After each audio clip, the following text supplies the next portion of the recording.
Hey everybody, and welcome back to Review Crew Summer Sessions. I'm Gabe. I'm Ryan, and today we're going to be discussing a lot of different news related to film, but our big topic today is we are going to be ranking all six of the main Transformers films. Gabe, how do you feel right now? I feel great. When I knew that I wanted to do this, prepare for the Rise of the Beasts, I said there's only one man who can help me with this quest. Only one person with the tenacity, the grit, the explosiveness that Transformers requires. Michael Bay. But then I called his agent and said Michael isn't taking any calls right now. So I said, damn it, second choice, Ryan. So Ryan, you'll always be number two in my heart. And then when you make something as good as Ambulance, then you can become number one. Fair deal? Oh yes, I mean Ambulance is the greatest film ever made, so I mean I that's mean, pretty high bar. So. you're nowhere close to being wrong. Ryan, before we begin, let me ask you this. What does Transformers mean to you? Because you're a little bit older than me.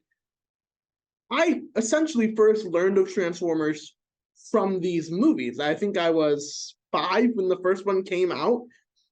So, what is your relationship with Transformers? How did it develop? And if you remember, how excited were you for this first one? Yeah, so my relationship with the franchise is growing up, like, of course, I was always a big movie guy and just pop culture in general. So by the time I was little, I was already aware of like Transformers through cultural osmosis, like whether it was the toys or I didn't watch the animated series until later. And even then, I haven't seen the whole show, just like bits and pieces of it. And there's a charm to it.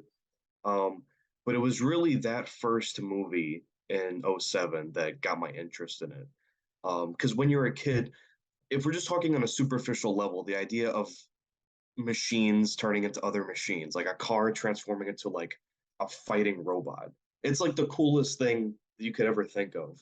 Um, and of course, we'll talk about it a little bit later, but that first movie to me, is it perfect? No, but it was like the perfect movie for that age, like a 7-year-old kid, like obviously like somebody who when you relate to a protagonist, you see a lot of yourself in Sam or something like that because he's like the perfect everyman. Um, and yeah, I just feel like there was so much right with the first one that even looking back, I can look past the fact that it's not just nostalgia. I think it does stand alone as a solid film. Um, and I did grow up watching the sequels, so even the weaker ones, again, we'll get to those later. There are there's a little bit of sentimental value to them, but at the same time, I admit they're not great.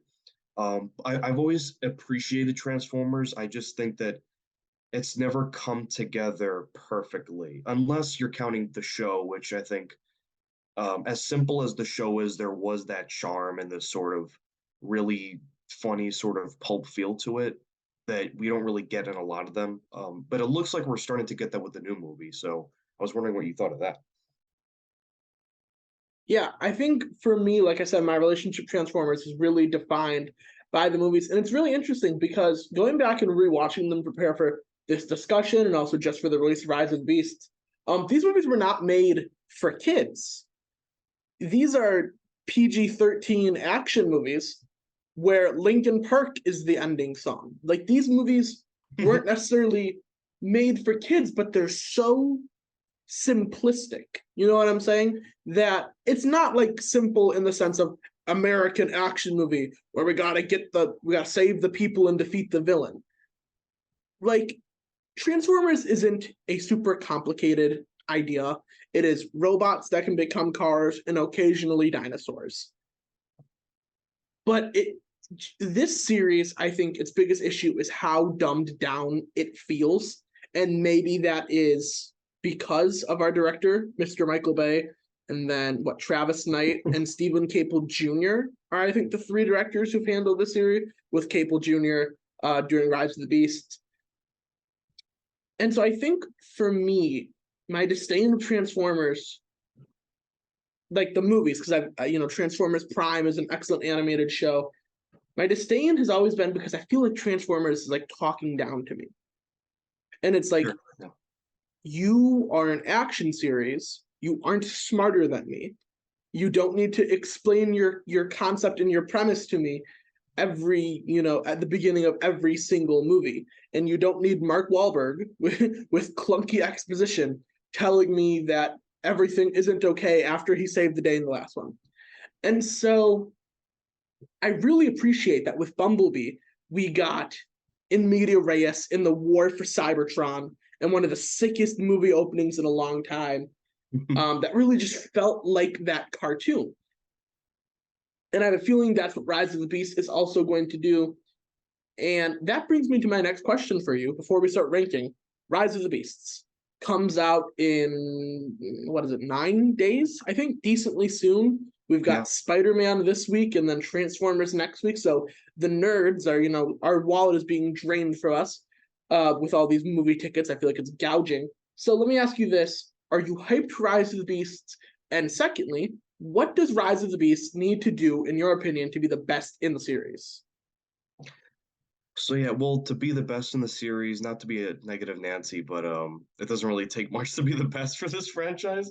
If we're just talking the movies, because obviously in TV they've done really well. It's kind of like DC, where like DC will have like a good movie once in a while, but it's really their animated stuff that's much better. Um, but in this case, what it needs to take, well, first off, right off the bat, you and I can relate to this. We are both, I'm not sure if you'd call him an apologist, but we are both, at least we appreciate Michael Bay. I definitely think he has a place in cinema. I'm not just like, oh, he's the death of film and kill him and all that stuff. I'm like, when Michael Bay makes a good movie, he is on. The Rock, he is clearly firing on all cylinders. That is a great action movie.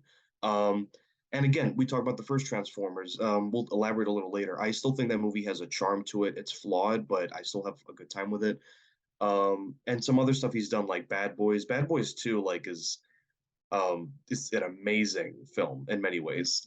Again, not perfect, but like I appreciate his style. So with this one, you clearly can tell, and I'll elaborate on this, with the films, that there's a drop off at some point with the sequels. You can tell that the passion wasn't there. Even though he said that he never was fully into Transformers, I think there was a drive to make like as fun of a summer blockbuster as possible. And then you can tell with the later sequels, specifically, we'll get to 4 and 5, with those two, where it's just his heart clearly wasn't in the franchise. With Rise of the Beasts, you already get somebody who, it doesn't look exactly like Michael Bay's style, but his sensibilities are there.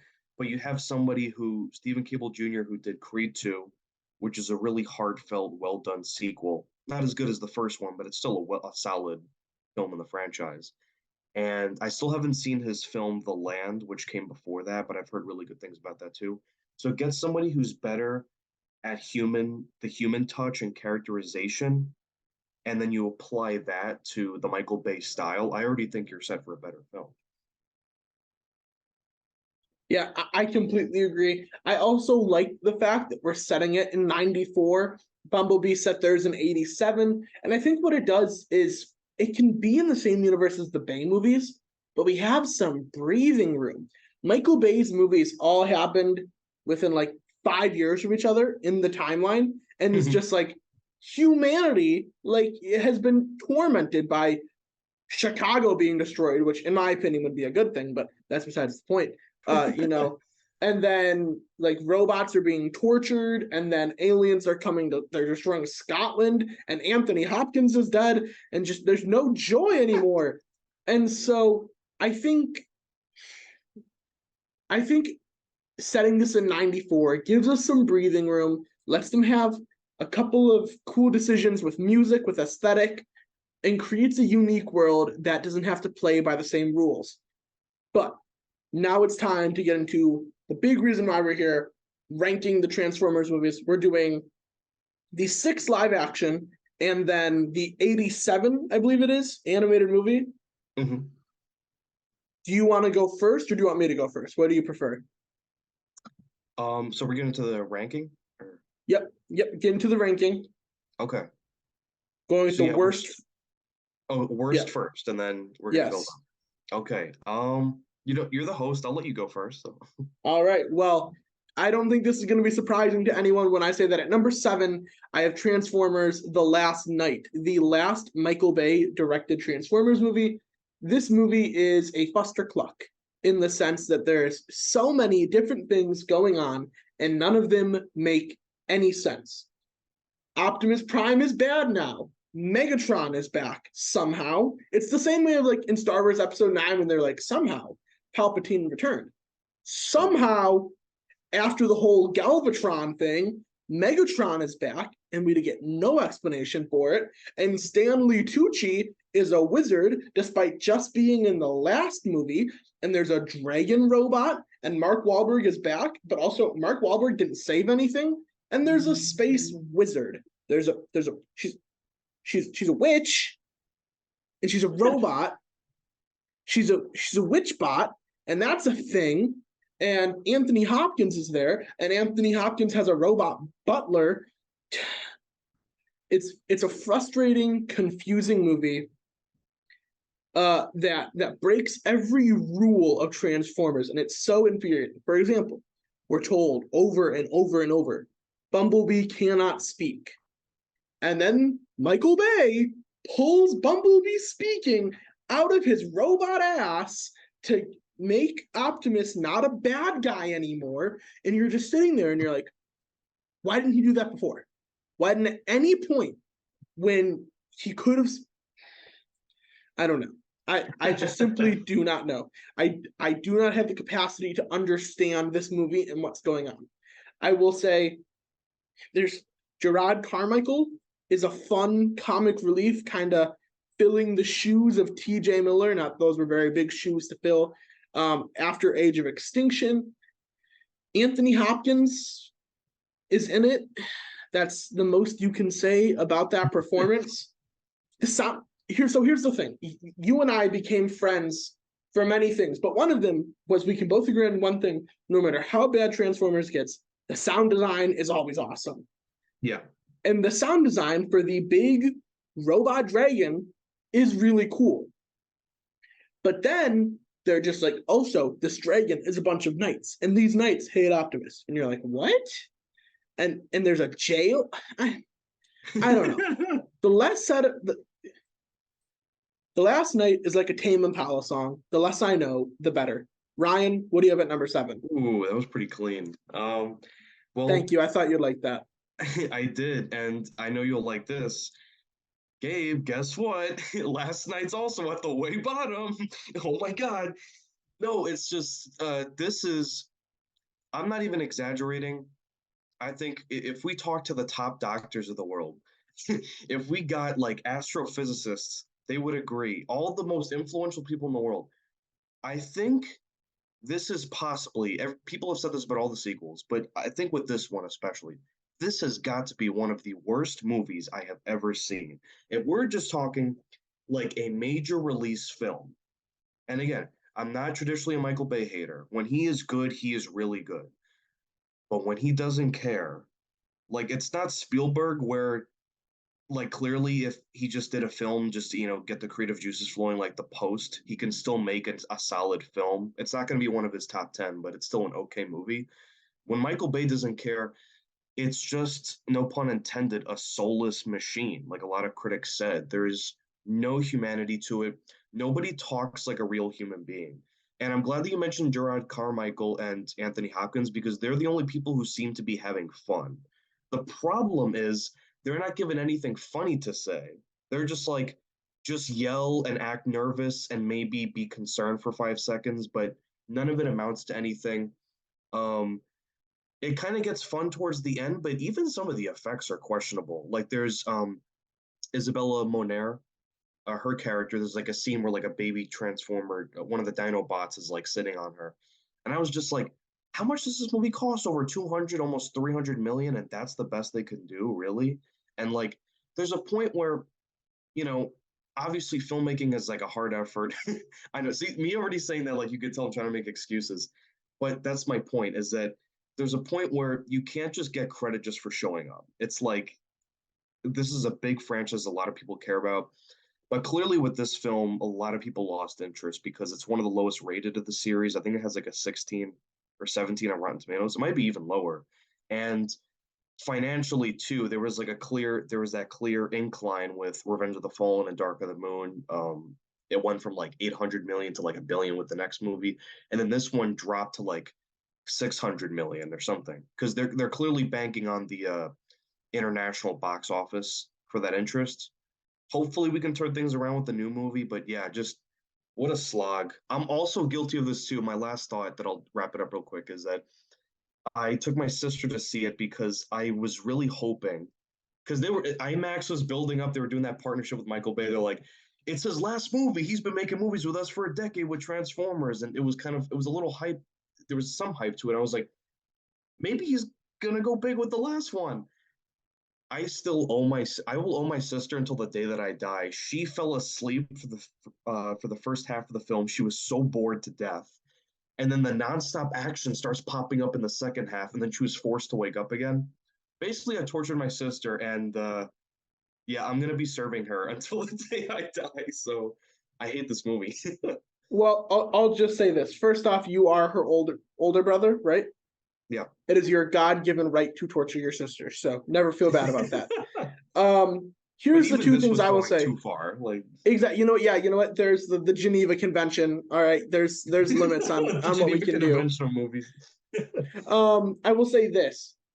First off, Transformers: The Last Night makes Batman and Robin seem competent, and Batman Forever seem like a masterpiece.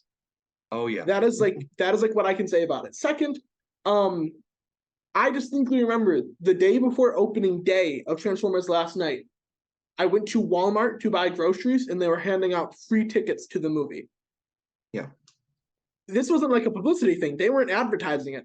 They were handing out tickets to a $100 million blockbuster action movie. That's everything you need to know. Moving on to, and honestly, what I have at 7 and 6, both of them are probably equally bad. 6 left a slightly less rancid taste in my mouth, but I'd still rather watch Ant-Man and the Wasp: Quantumania as a double feature with Captain Marvel while battery acid is like poured on my scrotum than watch this movie again. Time bomb. Do you really want to do that? I know. Oh, at 6, I have Revenge of the Fallen, a movie that its only saving grace is the really cool it's the Transformer made of construction machines. What is it? Devastator? Yeah. Yeah. And there is a Megazord style moment where it all gets put together. And I don't care how old I get, every time I'm like, oh yeah, this is the proof of concept for a great Power Rangers movie. Yeah. And then Bryan Cranston was like, I'm going to be Zordon now. There's no such thing as a good Power Rangers movie. Wrong franchise to get mad at. Revenge of the Fallen, everything that can go wrong with it does go wrong with it. Shia LaBeouf gets worse. Megan Fox gets worse.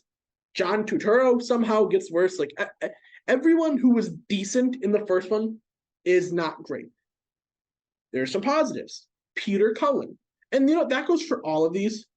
We're still getting Peter Cullen as the voice of Optimus Prime. He is a legendary piece of not just pop culture, but our childhood. I mean, he was the freaking Predator. Like, so just the fact that he is that's right. Optimus is awesome. But then, you know, the CGI is a jank fest. There are racist robots in this movie for some reason. What? And the writers say Michael Bay apparently really fought for those two characters too. So I'm so there's a scene where like it looks like Shia LaBeouf is gonna get it on with this girl, and then she turns into a scorpion robot thing, and that was weird. What? And Tyrese is still here for some reason. Why is Steve? Maybe Tyrese just is the death of movie franchises. I don't know. This movie is just bad. It's just bad.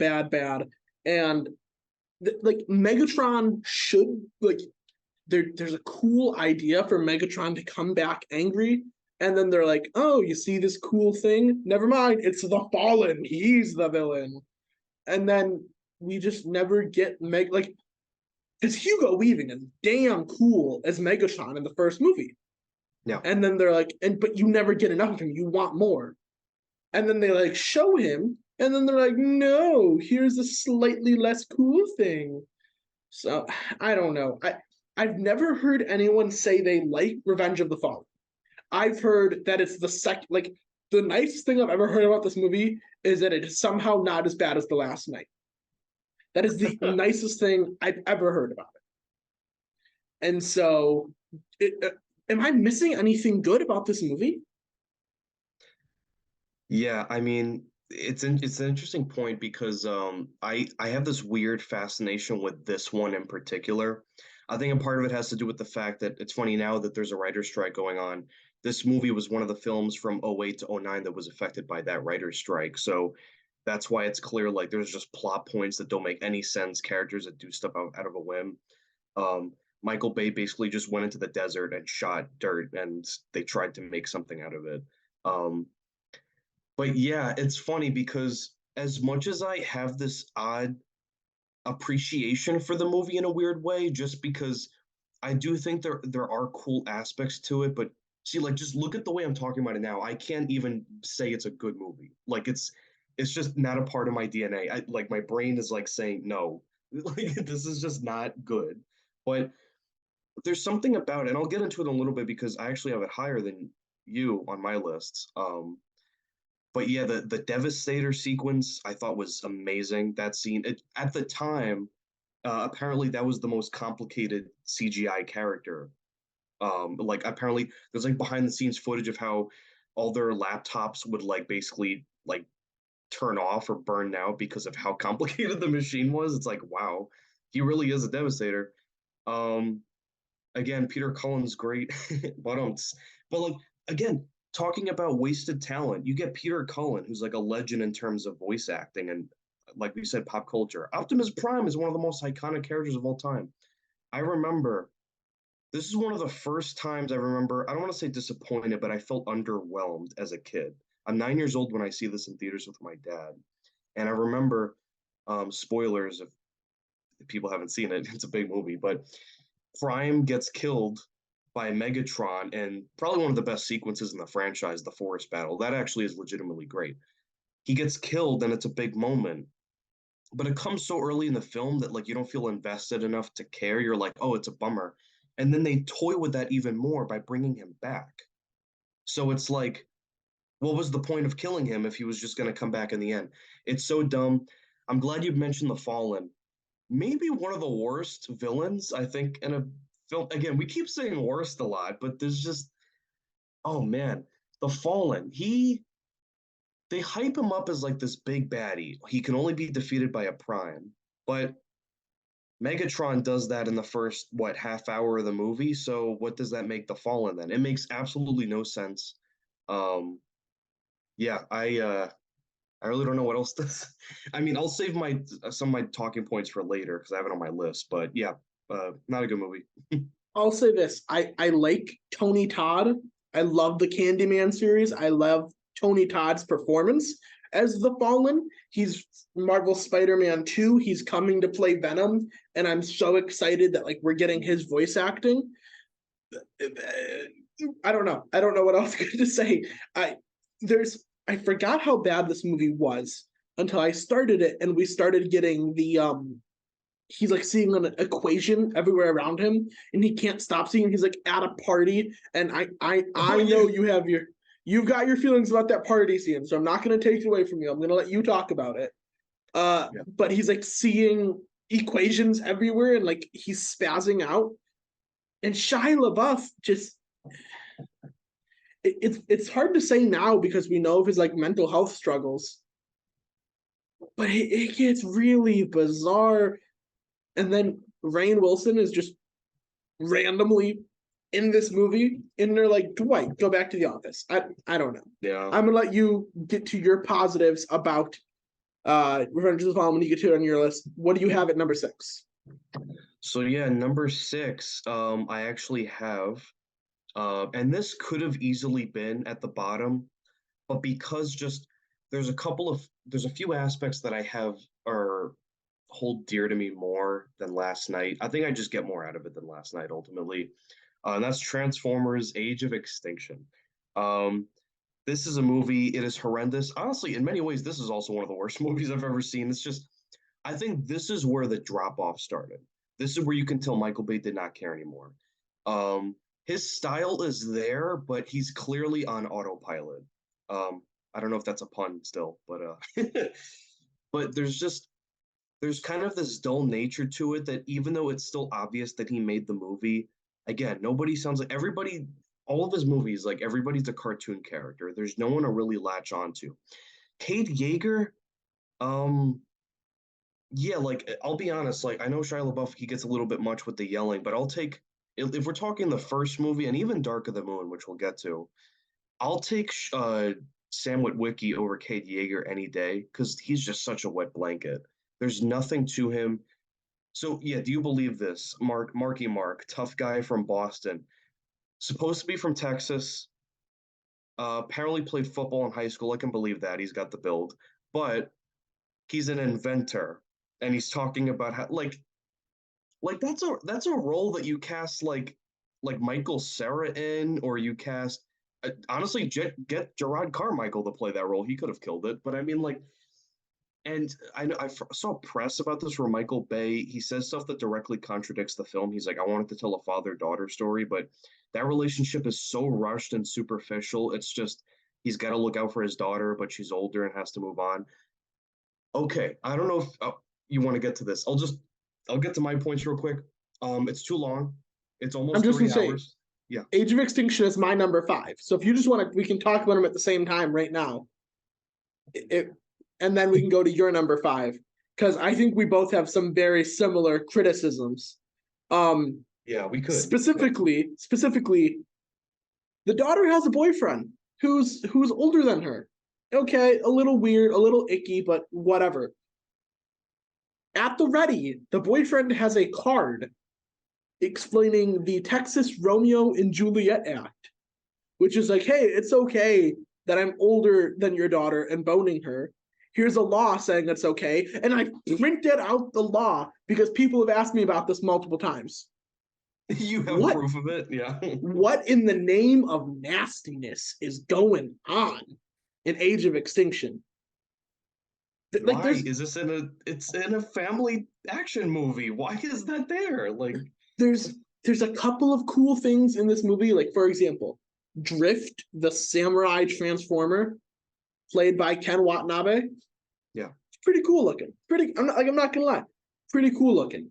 Um, who plays Hound? I'm fully John Goodman. Yeah. Really, he's like they gave his transformer a beard and a grenade launcher, and like it's cheesy, but it's cool that John Goodman is in this, Yeah. and That stuff I give a obviously, pass because it gives you something. You're like, okay, I can exactly, kind of connect with that. Like he's a goofy caricature, but I'll take that over like the dumb human characters. So and then obviously the dinosaurs are sick. Like yeah. you know, credit where credit is due. Gridlock, the first time you see him, looks amazing. But that's where the good things stop. What the hell was Kelsey Grammer doing in this movie? And then there's the new robot whose head is a sniper rifle, and he's got a jail. What? And then there's like organic aliens. I don't know. This movie, you cannot watch Age of Extinction and not just get pissed off. Yeah. That's the issue with this movie. Like as much as the thing is, I think it's drastically better than The Last Night. Like the shift in quality and Age of Extinction is like a 4. I would say Last Night is like a 0.5. Yeah. There's a massive difference in quality between those two movies. Like Stanley Tucci is somewhat fun, but then it's like, oh, Galvatron is here, and he was maybe Megatron. But I think what pisses me off so much is the way they transform in this movie, where they become blocks and then just and then they're a robot, and so on and so forth. Instead of getting actual transforming, the series is called Transformers Transform. It's this movie just makes me so mad. Yeah. If someone, Ryan, if I asked you to describe the plot of Age of Extinction, could you do it? I'll give it a shot. Okay. Humans don't like the Transformers anymore because of the battle in Chicago and the third one. So they're all outlawed. But Marky Mark and his daughter and her boyfriend, who they have a weird relationship because he's older, and they meet up with the Transformers, and they side with the Transformers, but there's also this impending doom coming, but nobody really knows who the bad guy is. And it's just this movie, it's basically just a bunch of misunderstandings. It's like misunderstanding the movie. Optimus being fearful of Marky Mark at first, the government, um, and even the government. See, okay, I can't explain it. Basically, at the end of the day, it just boils down to bad guy versus good guy, but it's so convoluted for no reason. And it's 3 hours. Yeah, you're missing the trial by combat. Do you remember the seed? The seed at all? Do you remember that? There's a seed that they're gonna plant in China to Oh yeah. terraform the earth.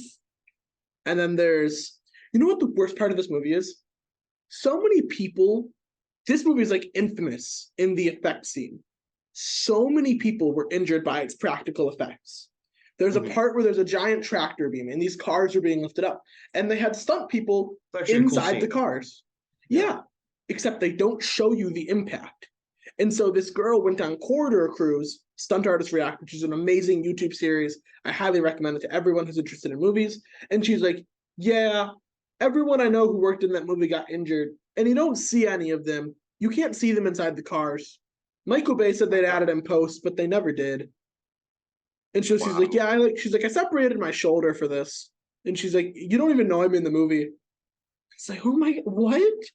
Stunt people are So, like the most like underrated heroes in the oh industry, yeah, next to VFX artists. So we need an Oscar for stunt people. I just want to, after like John Wick 4, that cements it. We need an Oscar for stunt people. That's besides the point. dude, Tom Cruise. Yeah. Yes, he sprints like a champ. I will just say, just a story for anyone who's listening. One time after Ryan and I watched, I think it was a video about Mission Impossible. I like went to the bathroom, and I came back and Ryan's running through the hallways and jumping over a couch like he's Tom Cruise.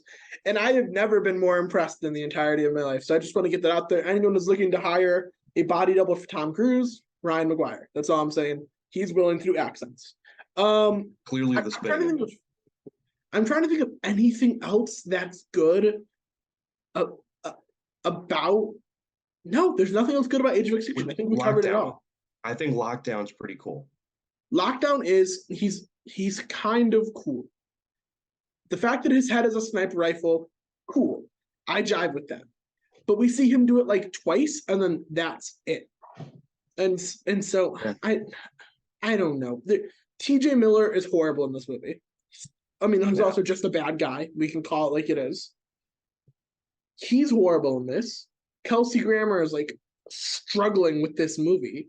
It's like 80s bad guys, like cheesy 80s villains, but not even that fun because Mm-hmm. it's weird. It's weird. The Michael Bay movies, it's like there's an aspect to them where they want you to take stuff seriously, but then they have goofy humor interrupting it. And it's just, it doesn't flow well It's together. yeah, So, this movie is just a jarring movie, but like I will watch it. I would watch this movie 3 times a day to not ever have to watch The Last Night again.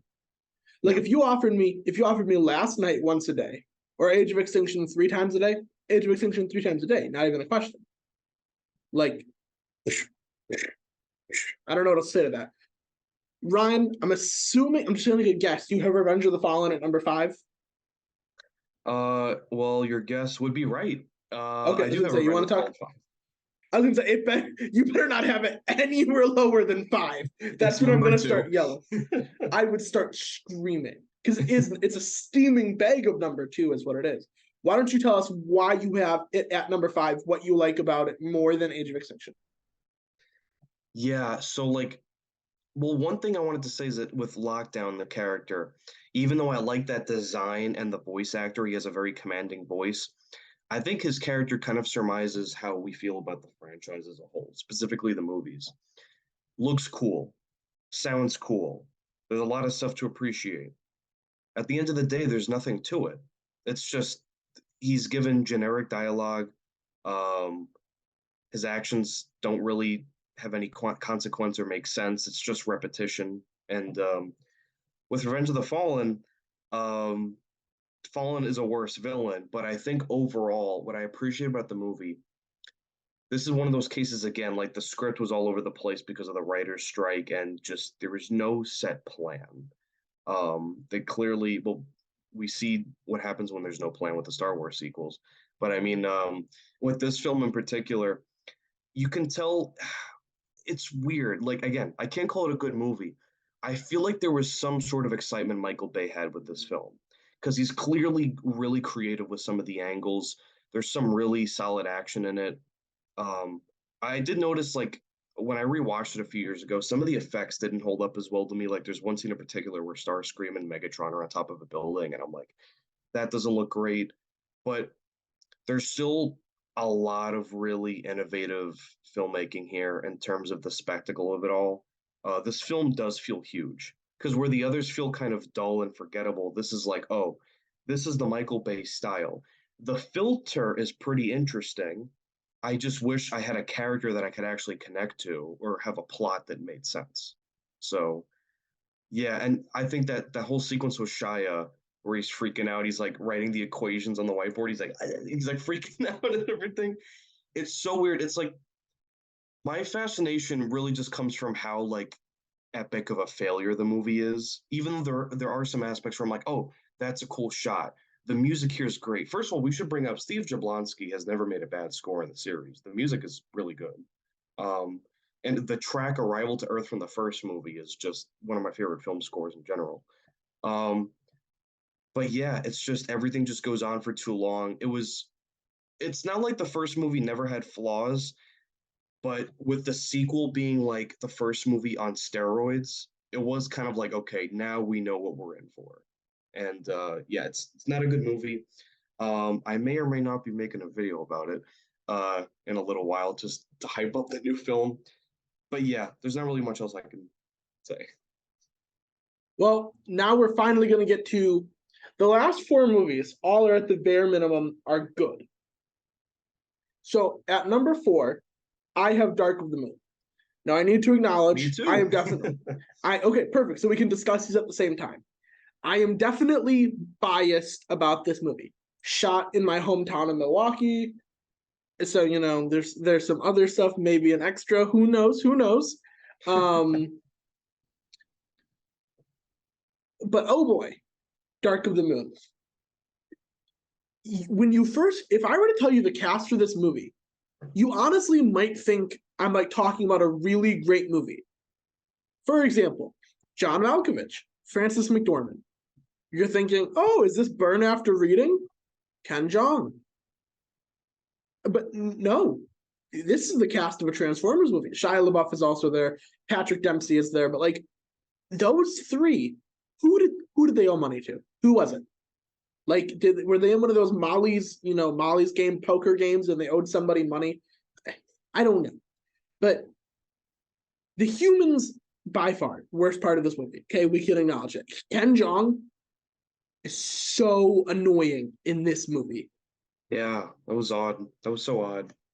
There he there's a couple of moments where they like use sexuality as the butt of the jokes in this, The and it deep comes wang. across, yeah, and it comes across most with Ken Jeong's character, where like he like corners someone in a bathroom stall, and then there's like a shot of the feet. People are like, oh, guys, not in the office. All right, shut up. All right, be adults. This is by far the least family friendly of all of them. A robot gets like brutally shot in the back of its head, but that robot, Sentinel Prime, is what I want to talk about because he's one of the played by Leonard Nimoy. He's one of the absolute best in the entire series. Leonard Nimoy's Sentinel Prime is one of the best performances in this whole franchise. Oh Peter yeah. Cullen, great. Hugo Weaving is great. This movie is just genuinely fun. The battle for okay, obviously big issue. Anyone from the Midwest, we've all been to Chicago, we've all been to Milwaukee, two of the biggest cities in the Midwest. So when you shoot a movie in Milwaukee and say it's Chicago, we're all sitting there going, no, it isn't. What do you like? Where they say the big battle happens is not 5 minutes from my house in Milwaukee. I'm like, I could walk there right now. Don't like it's so it gets irritating. But pushing that aside, this movie undoubtedly has some of the most fun parts of the series. There's a giant, what is a snake? A worm? I don't know how you would describe it. Coiling around buildings and crushing them, and the effects for it are dope, and the sound design is amazing. And like yeah. that's really cool. Unfortunately, the racist robots are still here. They're slightly less racist, but not great. There's a condor Decepticon that can like turn into any form that's like assassinating people. All right, that's decent. But where this movie shines is just the robot on robot violence. This is where Optimus gets his battle axe and gets to just go ham on people, and it's awesome. I know this is also your number 4, so what are your thoughts on Dark of the Moon? Yeah, this was interesting. This is the only Transformers film I've seen thus far. The ones that we were alive for, that is, not counting the 86 film, but it's the only one that I haven't seen in theaters, believe it or not. I don't remember the reason why. Maybe I just wasn't able to go, but that was a big year for summer films. Like, of course, you had X-Men First Class that summer, you had Harry Potter.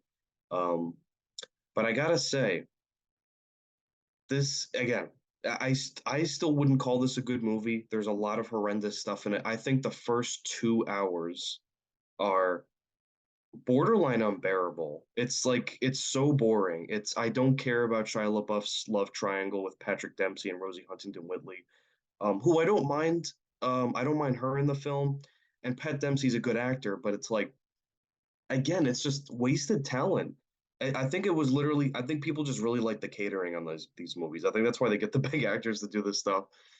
But like, yeah, just this is it's. I can only talk about this movie in chunks.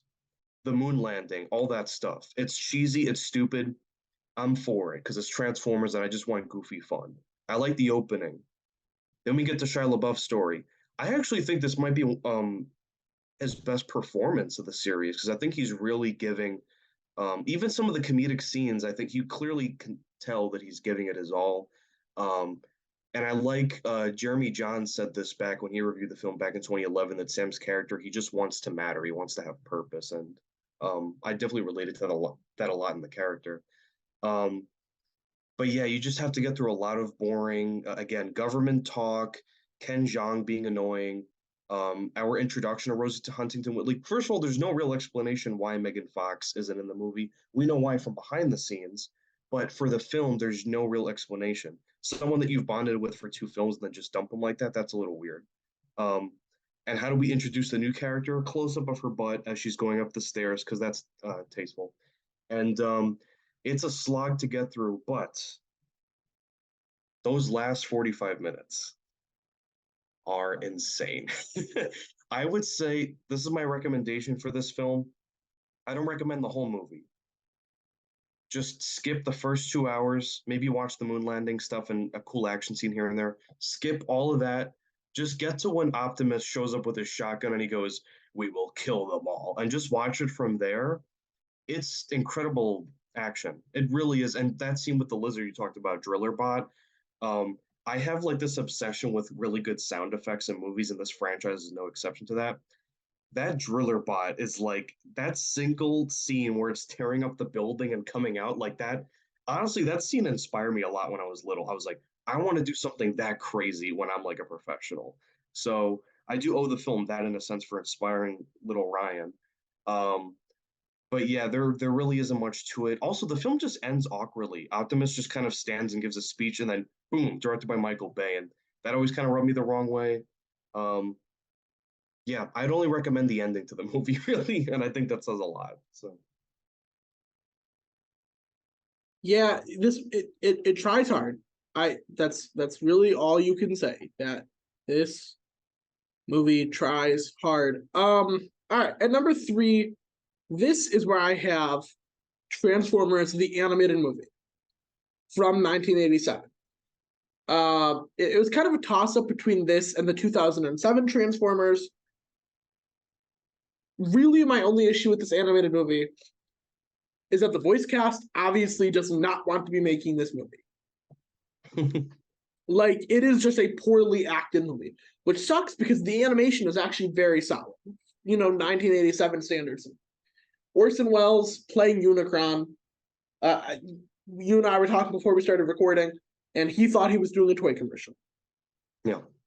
No one wanted to make this movie. I mean, obviously disregarding someone like Peter Cullen, who, a lot of these big actors who are in this movie, for example, unfortunately, Leonard Nimoy being one of them, I think they kind of just felt this movie was beneath them, is maybe my guess. I'm not quite sure what happened, but it just doesn't come across like a good movie. Like, if we're being honest here, performances aren't great.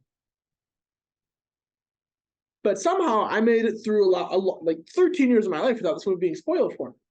So when I watch it, and okay, spoiler alert, if you haven't seen Transformers the animated movie, or you don't know the big thing they're obviously talking about here, maybe pause this or skip over it, do whatever you want to do, but then check it out.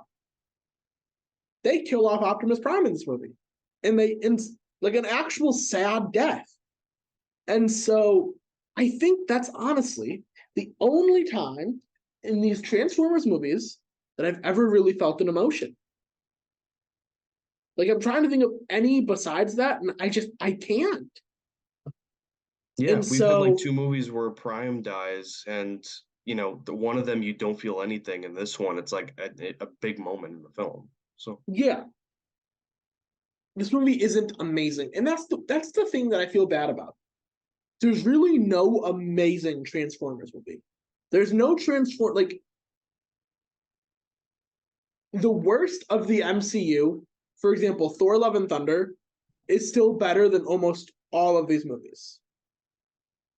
You know what I'm saying? And I don't know. Maybe this is just a concept that it seems too good to be true.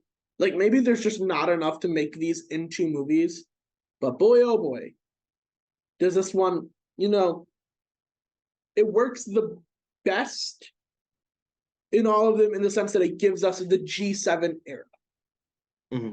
So it's kind of hard to talk with the animated movie because, like, it doesn't do anything better than any of the ones that we just said, besides the emotional impact of Optimus's death. But it doesn't do anything bad. Like, there's nothing bad in this movie besides those vocal performances. You know what I'm saying? Sure. So it's at 3 because, like, it's competently animated. The director Nelson Shin obviously knew what he was doing when it comes to directing an animated movie, and like Peter Cullen goes ham in this one. But besides that, it just is. You know what I'm saying? Yeah, I get it. What do you have at number? I'm assuming I'm gonna try and guess your number 3. Okay. Is it Bumblebee? Gabe, you know me so well because I do have Bumblebee at number 3. Um, I feel like I am. It's funny. It's in the top 3, but I feel like I'm still gonna get hate for this. So I appreciate Bumblebee. I think I love what Travis Knight did in the sense that, again, hopefully what Stephen Cable Jr. does is he takes the sensibilities or that world of Michael Bay, but he really adds um that real human connection to it. Characters that you actually can relate to and you can actually see as real people, not like cartoons. Um Bumblebee, the interesting thing, what you said about just as is, okay, just to roll off a couple of good things, I think the opening is incredible. I want a whole movie, maybe not the fall of Cybertron, although that would be a pretty cool film. The tone of the opening, the gags there, the set pieces, the dialogue, that is what we want out of a Transformers film. The charm is there, it's real, it's just beautifully shot and put together. And the rest of the movie, um, I did enjoy John Cena as the villain. It's again kind of going for a cheesy 80s villain, but it's not like Age of Extinction where it just doesn't add up at all. Like John Cena owns that character. And he even has like probably the best line in the movie where he's like, "Are we sure we should trust these guys? Like they're literally called the Decepticons." So that's probably my personal favorite line. Um, but yeah, I definitely and Haley Steinfeld as well. She did a great job as the lead. There's a charm to it. I love the fact that it is set in the 80s. I can't really explain why. I love when movies do that where it'll be set in the era that the characters were created. Well, I think I do know why. I think because it's like we're gonna bring it close to home. We want you guys to feel like you're watching the real deal. Like, just to shift gears for a little bit, I always wanted there to be a Spider-Man movie set in the 60s, or like Brad Bird's idea of the 60s and the Incredibles, kind of like a futuristic type thing. That would be cool. Um, yeah, I definitely think I feel like I'm running out of stuff to say because I remember liking when it came out, and it's clearly there's a good movie there. It just hasn't really stuck with me. There are aspects to it, glimmers of hope in it, and I still would recommend it. Like it's a much better family film than the Bayformers. Like you can actually have a kid watch it. Um, I just personally don't remember. It didn't really stick with me, but I'm willing to rewatch it because it. Who knows? Maybe it'll be one or two. But yeah, that's my number three. Sweet. At number two, I have 2007's The Transformers. I have a feeling that this is, I was going to say, oh, it's also your number two? Yes, it is. All right, perfect. So, 2007's The Transformers. After this movie, I was like, oh, they can only go up from here. Like, this movie was pretty good. Obviously, when they make it more globe-trotting, because I think maybe I saw this in like 2008 when Fallen had been announced, something like that. Maybe I was like 6 or so, and I Yeah. was like, oh, they're going to Egypt. This one was great, and I'm sure it's going to be better when they go to Egypt. And I was like, Hugo Weaving, he's cool, and I was like, oh, this is going to be a great movie. As we learned, not great, but this movie is pretty damn fun. It's got a really awesome big battle. Obviously, the biggest, like, one of the issues with that movie is the overt and like eye-boiling product placement. There's a Yeah. Mountain Dew machine that's like, doesn't I think one of the characters says something like, "Oh, Mountain Dew sounds pretty good right now," and then the Mountain Dew machine turns into like a cannon, and you're like, "What the hell?" Don't forget the Oreo bot in Age of Extinction. Oh Lord. Oh, I, my life was better when I forgot about that. The VFX for this movie, awesome. Score, awesome. Sound design, awesome. And I know it's a meme, but ending with Linkin Park, awesome. Like I remember like leaving the Yeah. theater or wherever I watched it. Can't remember where I saw it, and that kicked in, and I was like, yeah, Linkin Park. So just an awesome movie. There's not really too many details to say about this movie because like you know it's not like a perfect movie or anything, but it is a Yeah. competent sci-fi action movie. And I guess it's reflective of the franchise we're ranking when competent movie is number two. Yeah, I agree with that. I will say this though. I rewatched it recently, and well, I not that recent. I want to say like about a year ago. I'm looking to revisit it just for the new film, but I saw the flaws, but it's still such a fun movie to me. I'm just like, on the one hand, it's kind of like a rude awakening because you see what's to come.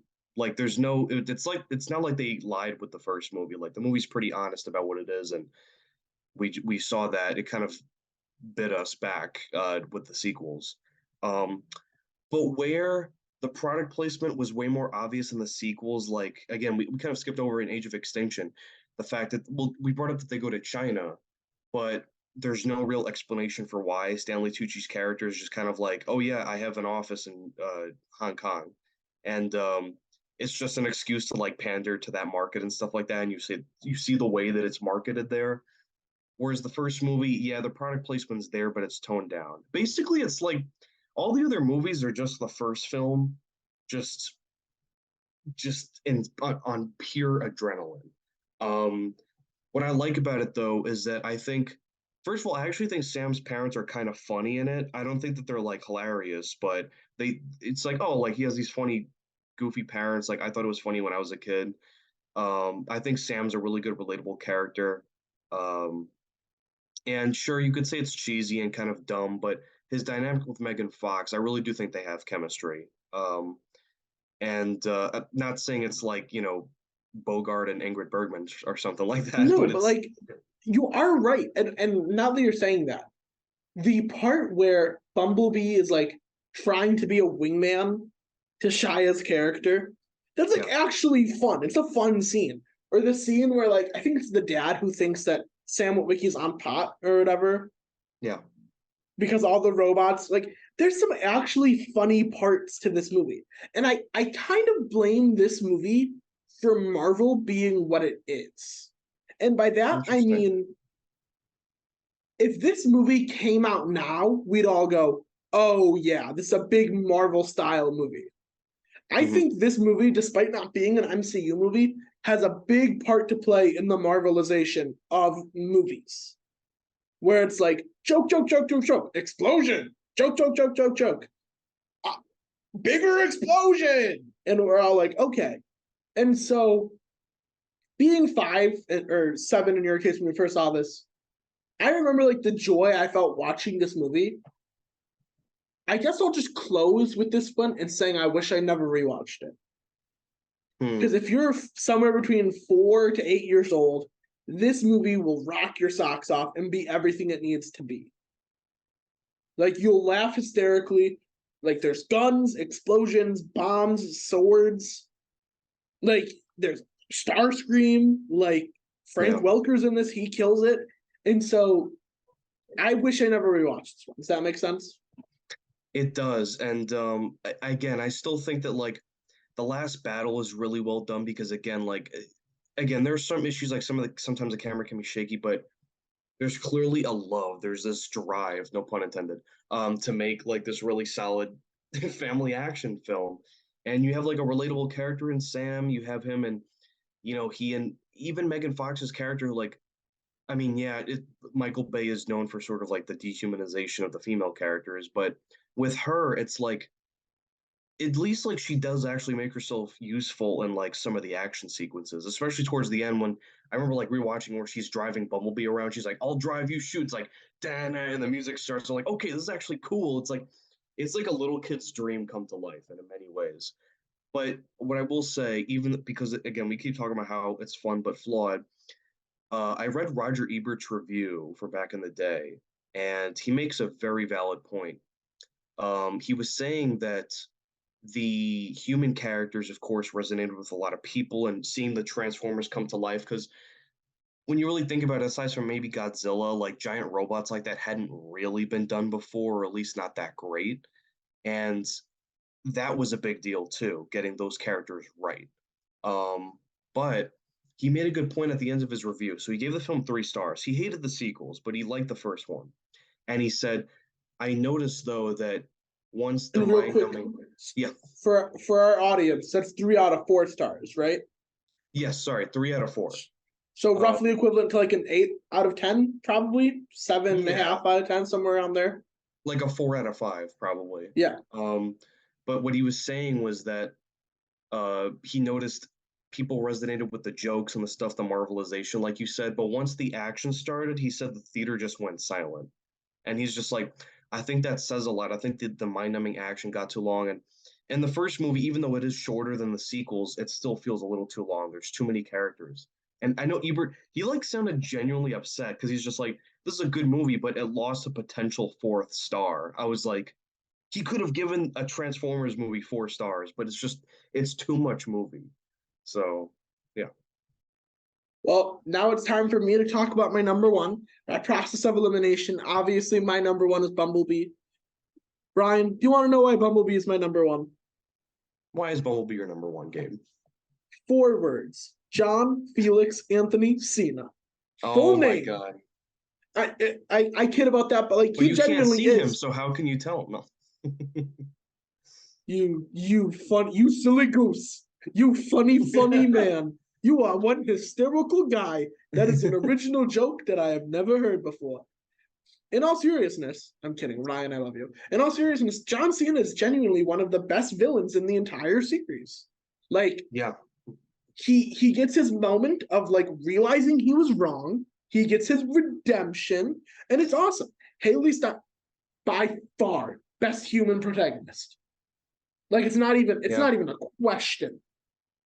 I would take her Dylan over O'Brien. Shia LaBeouf, honestly. Yeah. Oh yeah, Dylan O'Brien, really fun as Bumblebee.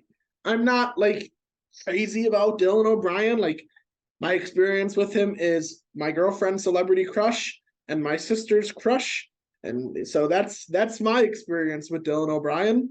Yeah. Uh, but like he's good in this. And then that intro, man. Oh man, that intro. Netflix actually has a really cool and just Netflix, real quick, if you're listening to this, stop this password sharing malarkey. Okay, some of us are poor. I can't pay $8 extra. So not cut it off. Okay, I'm sick. Uh I'm through with it. Netflix has a really cool series that's all about Cybertron, the war for Cybertron, the fall for Cybertron. And there are also some really cool video games, I think, released in like 2012, 2013, that were like a third person Cybertron shooter that I wish would get remastered because, man, those were fun. Um, but what Bumblebee did better than anything is childlike joy. There is joy in Bumblebee as a movie. It's just fun. And it's fun consistently.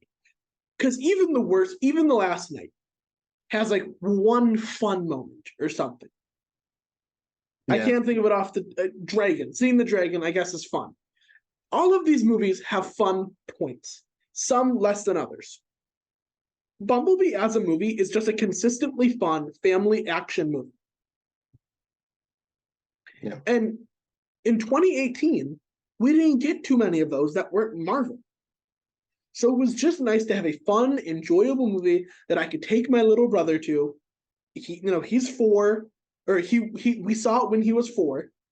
I was, just a 16-year-old just hanging out with my little brother, and I was like, "This is awesome. This is what Transformers is supposed to be." Yeah. John Cena is awesome. It's one. I think the decision to focus on one robot was genius because Bumblebee had been the focus of these movies. Well, Bumblebee was the focus of Transformers and Revenge of the Fallen. Dark of the Moon is kind of when it became the Optimus Prime show. But he had been the focus, but he'd never been the star. This is Bumblebee's movie, and it's well deserved. And also, just really quick shout out: Angela Bassett plays one of the Decepticons in here. I'm trying to remember her name. Yeah, the two She ones is going after him, right? Yep, it's Angela Bassett and Justin Theroux as Shatter and Dropkick, respectively. Really, like, she's just fun in this movie. Like she doesn't take herself too seriously. She's got some bravado to her, so you feel it. Super cool, super fun. This movie does everything it needs to do to be awesome. And so Bumblebee, it's probably like a 6.5 out of 10. But for the Transformers series, I kind of think that's the best you can get.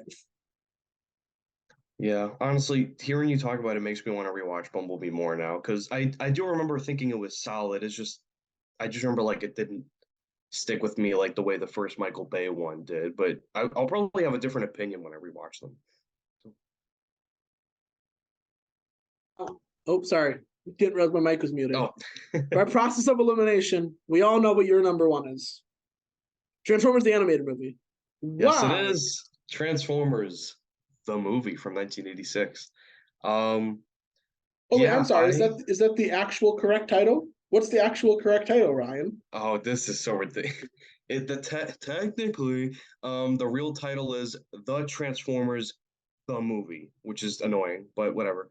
Um, yeah, I really appreciate this film a lot. It's the only Transformers movie where I'm like excited to say I'm watching a Transformers film. The first Michael Bay film for sure, but again, I'm aware of its flaws. I know it's not perfect. So again, like I can't fully defend a lot of the stuff in it. This movie, I understand some of the behind the scenes stuff. I know some critics were mixed on it when it came out.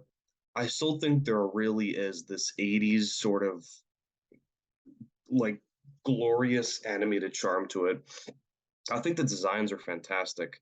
I really think that this is some of the most fully realized effects in the series, even though it's an animated film. But I really love the designs in it. The soundtrack's great. You got the touch. It's one of the most iconic songs for a movie. And it's just a song like I just think of summer when I hear stuff like that.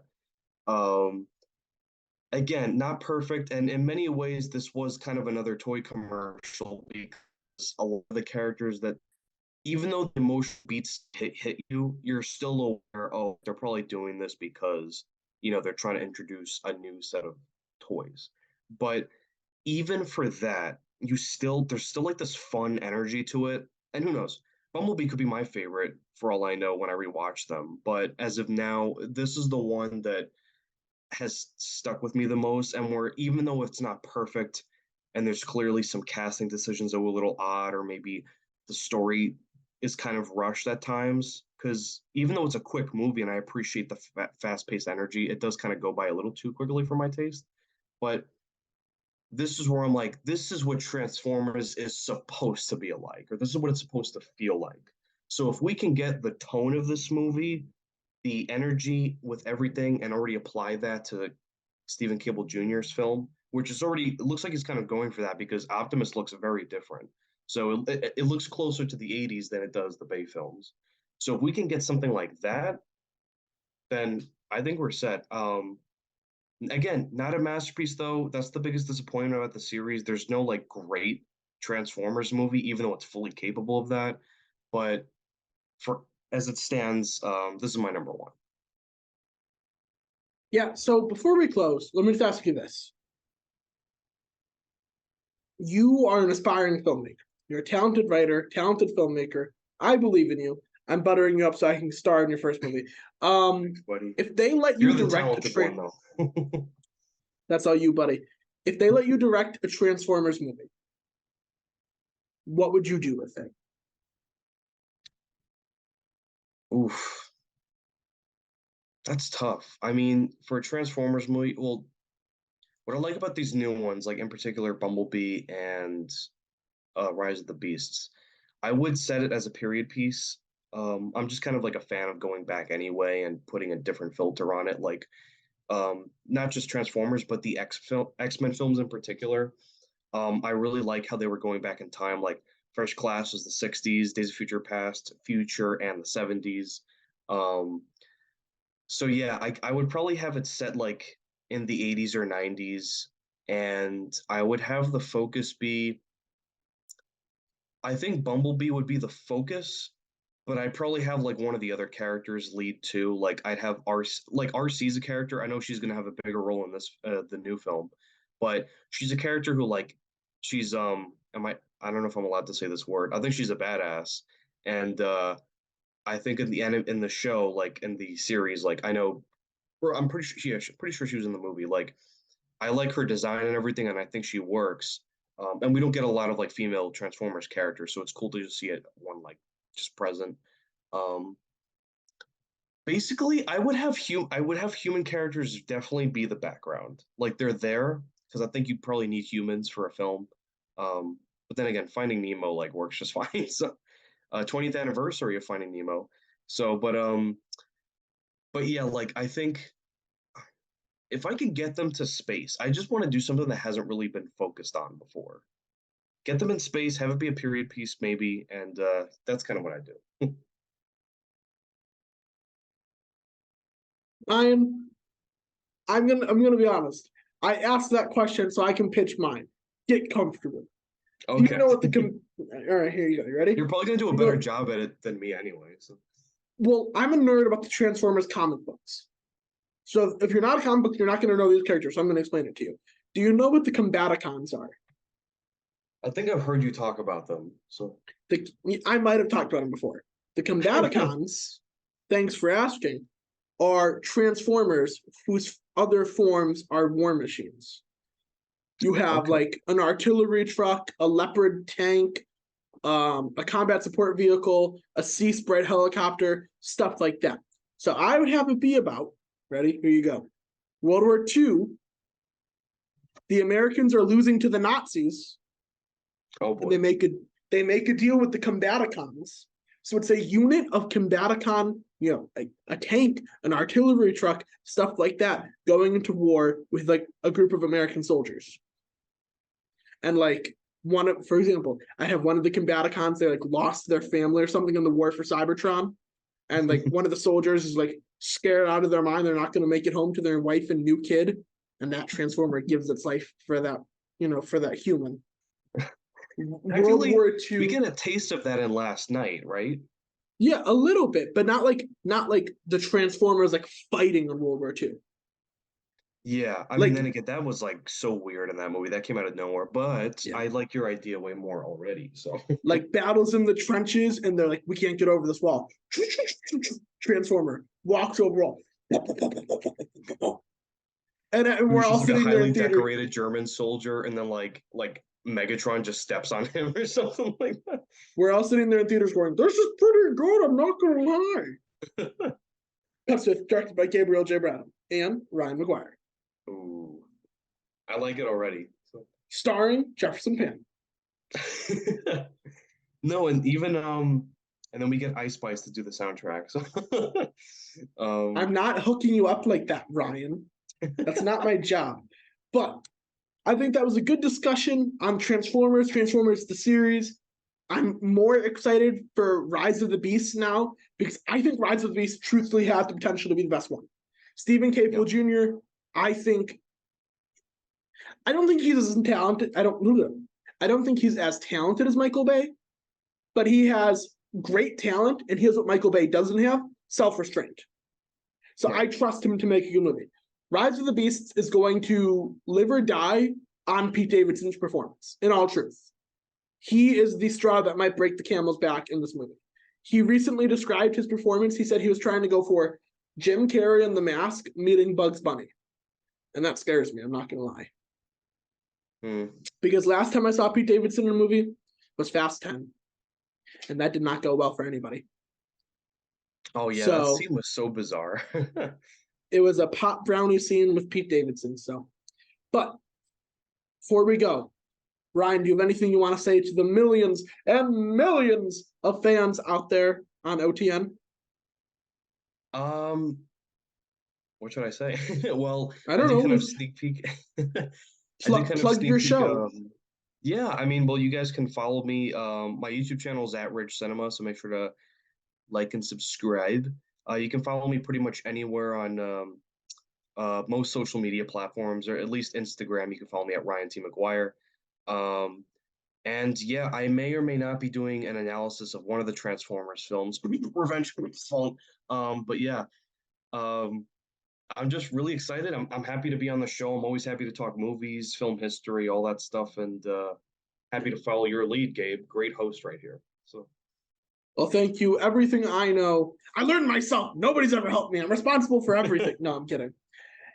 Keep it tuned right here to OTN all summer for more Review Crew summer sessions. I'm sure I'm going to pressure Ryan to be on here again. Invite Ryan to be on here again.